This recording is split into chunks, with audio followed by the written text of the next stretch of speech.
Well, Business Connexion was formed through the merger of Persetel and Q-data and is now a majority black-empowered ICT company with a strong proposition in data centers and cloud computing. It has a market cap of 1.9 billion rand, a price-to-earnings ratio of 15 and a normalized dividend yield of 6%.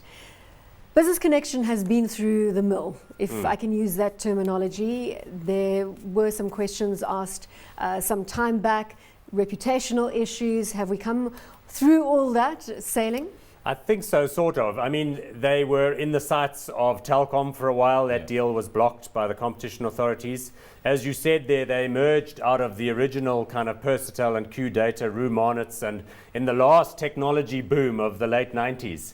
They were one of those companies that grew very fast, attracted a lot of attention. So they're another player in that space. I sense, though, that they are a little bit pressured.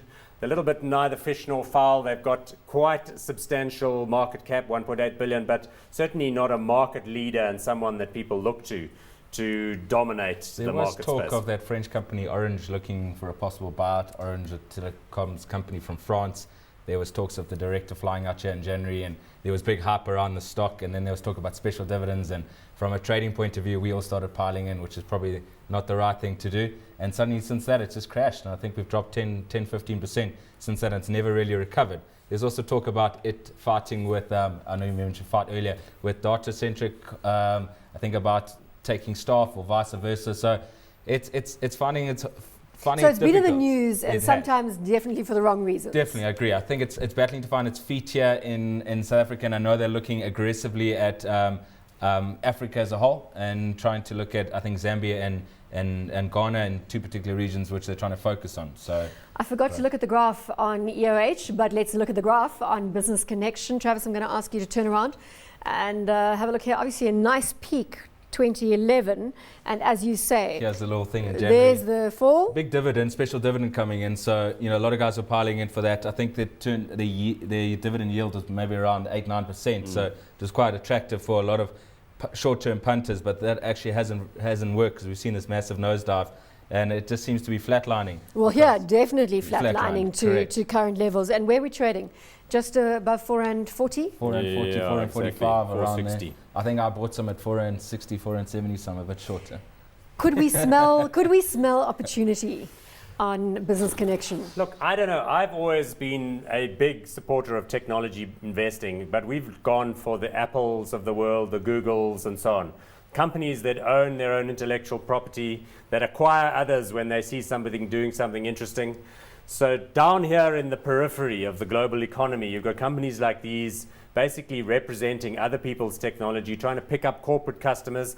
I think it's a relatively easy sell because many customers, many companies realize they need this kind of support, and they're prepared to contract externally to get all the advice, support, network infrastructure, technology and security. Another big issue. But again, I can't see the value proposition particularly here. Travis, you mentioned earlier, obviously, the potential corporate activity around this one. Could it come back to the table and kick it up from that 440 level? I don't know.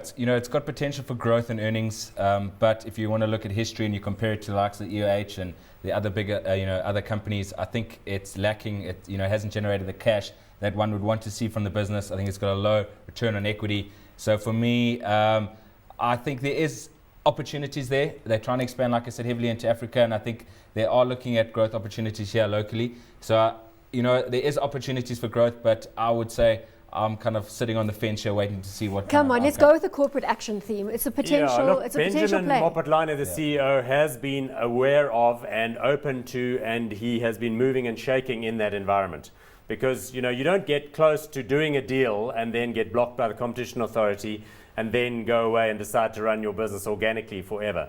So I think it is definitely out there. But the trouble is, with the stock price at 8 Rand, now it's at 460, I mean, how do you know at what level a deal is going to be done? And to put money into a stock like that in anticipation of a deal, I never advise that. Because what about a multinational wanting a foot in South Africa, saying Business Connexion could be the right leg for that? Well, we've seen it. We've seen an attempt for it. We've also looked at Telkom, looking at this business. So there are guys that sniffing on this door. Whether it's going to happen now, it will be seen. I think there's a lot of nervousness around coming into South Africa in some degree. Maybe this whole talk about aggressively looking at the public sector. We saw what happened to the construction sector. I don't know if this is going to negatively affect And they're still under cautionary now, if I'm not mistaken. But I don't know. Yeah. Maybe they want to do another deal, like a buyout, like they did of UCS. I don't All know. right, well, I think we flagged this one to death. Let's go into hot or not. On Nope. Business Connection, Paul Turan. Nope, not hot for me. Not hot. Right, and Travis, hot or not? Unfortunately, not hot for me.